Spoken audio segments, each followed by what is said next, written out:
नमस्कार शेतकरी मित्रांनो, मी दीपक मालदे आणि अगदी थोडक्यात पीक विमा संदर्भात अपडेट जाणून घेणार आहोत। मित्रांनो, नुकत्याच मिळालेल्या अपडेटनुसार गेल्या अनेक दिवसापासून प्रतीक्षेत असणाऱ्या छत्रपती संभाजीनगर जिल्ह्यामध्ये खरीप हंगाम 2023 चा पीक विमा वाटपास अखेर दिनांक 25 मे 2024 वार शनिवारपासून सुरुवात झाली आहे।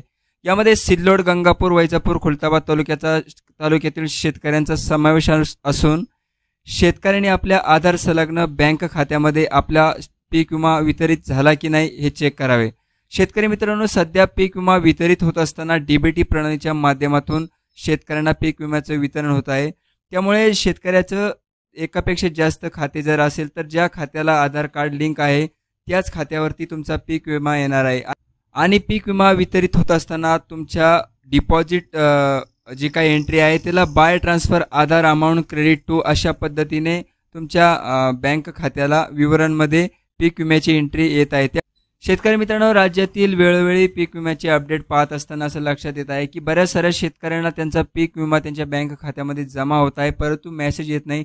परिणामी शेतकऱ्याला आपला विमा जमा असूनही माहीत होत नाही। अशा वेळेस शेतकऱ्यांनी आपलं आधार संलग्न बँक खात्यामध्ये विवरण म्हणजेच बँक स्टेटमेंट काढून याबाबतची माहिती चेक करावी। तर शेतकरी मित्रांनो, अगदी थोडक्यात महत्त्वपूर्ण अपडेट संभाजीनगर जिल्ह्यातील पीक विमा संदर्भात घेऊन आलो होतो। उपयुक्त माहितीसह आपण या ठिकाणी येत असतो, त्यामुळे चॅनलला सबस्क्राईब नक्की करा।